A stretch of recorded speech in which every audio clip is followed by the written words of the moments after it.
ఎలా ఉన్నారు ఆంటీ గారు? మిమ్మల్ని చూస్తుంటేనే అర్థమవుతుంది మీరు నిన్నటి నుంచి సరిగ్గా తినలేదని, నిద్ర కూడా పోలేదు అనే విషయం. నేను మీకు చెప్పాను కదా ఆంటీ గారు, కంగారు పడకండి అని. మనం అంతా ఉన్నాం కదా, ఏం కాదు బుల్బుల్కి. నేను ఇప్పుడు అస్సలు టెన్షన్ పడ్డం లేదు బాబు. ఎందుకంటే నాకు తెలుసు కదా, నా ఇద్దరు అల్లుళ్ళు నాకు కొడుకుల కంటే ఎంతో ఎక్కువని. కానీ నేను బుల్బుల్ని ఇలా... అంటే మీరు ఎందుకు బాధపడుతున్నారు? ఏమీ కాదు, మన బుల్బుల్కి పూర్తిగా నయమైపోతుంది.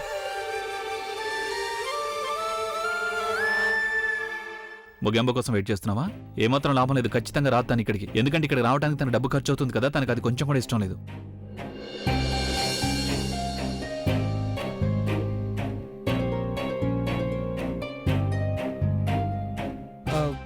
అభి, ఆంటీ గారు, నేను డాక్టర్ గారిని కలిసి వస్తాను.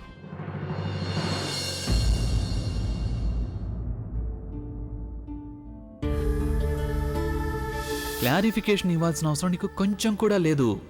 ఎందుకంటే నేను రాక్ స్టార్ని కాబట్టి ప్రతి అమ్మాయి నన్ను కిస్ చేయాలని చూస్తుంది. నీకు కూడా అలా అనిపించిందంటే అందులో నీ తప్పేం లేదు.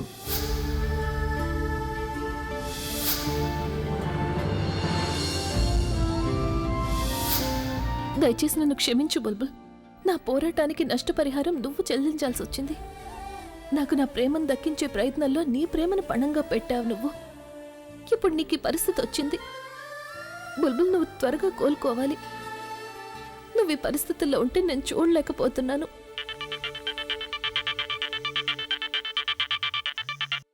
ప్రవీణ్, వదిన, మీరు ఇంతవరకు హాస్పిటల్ ఎందుకు రాలేదు? అభి వచ్చాడు, మీరు రాలేదేంటి? అన్నట్టు మీరు ముందు నాకు చెప్పండి, అంతా బానే ఉంది కదా? ఏమీ సరిగ్గా లేదు ప్రవీణ్. ఆయన మనసులో నా మీద ద్వేషం పెరుగుతూనే ఉంది.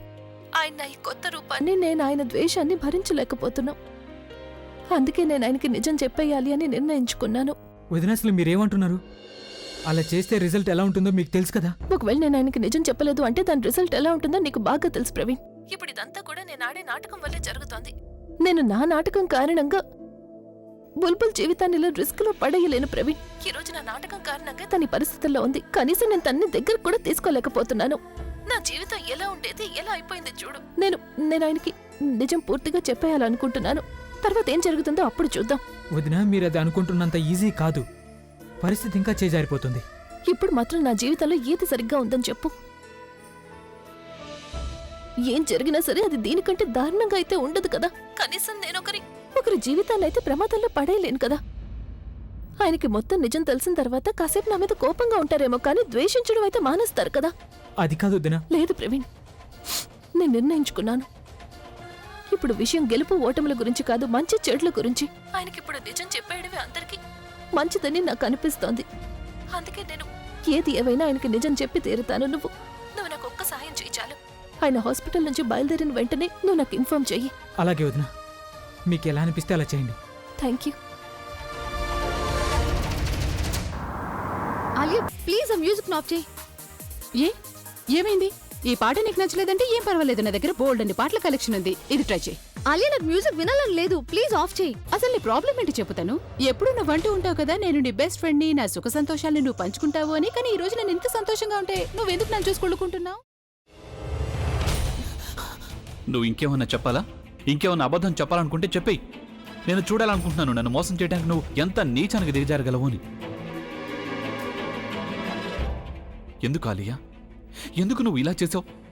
నీకు తెలుసు కదా, నానమ్మ తర్వాత నీ ఒక్కదానిని కదా నేను పూర్తిగా నమ్మేది. ఏమన్నావు నువ్వు? ఈ మధ్య అన్నిటినీ మర్చిపోతున్నావా? అది చాలు. వాటిలో ఉన్న శక్తి విషయాన్ని గ్రహించి మనకు వివరిస్తాయి.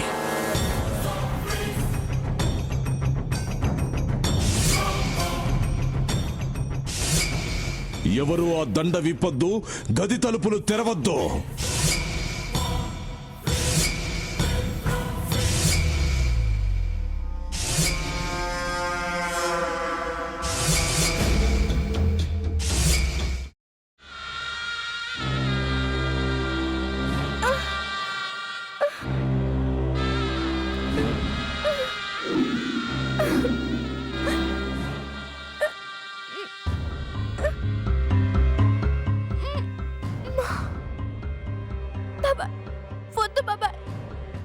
నేను చేయొద్దు బాబాయ్, ప్లీజ్ బాబాయ్. నీకు నిజం తెలిసినప్పుడే నా ఆలోచనలో నువ్వు చచ్చిపోయావు. అబ్బా ప్లీజ్ కొంచెం తినండి ప్లీజ్. భీమారావు గారు, మీరా?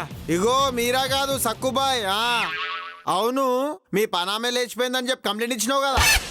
రేయ్, ఆయన కంప్లైంట్ ఇచ్చింది లేచిపోయిందని కాదు, కనిపించడం లేదు అని. అచ్చా, అట్లానా? సరే మేడం. ఇడియట్. ఆ వంట మనిషి పేరేంటన్నారు? రత్తాలు మేడం. ఏం పెద్ద మంచి, నీ వంట మంచిని కూడా మేడం అని పిలుస్తావా? రేయ్ హాఫ్ బ్రెయిన్,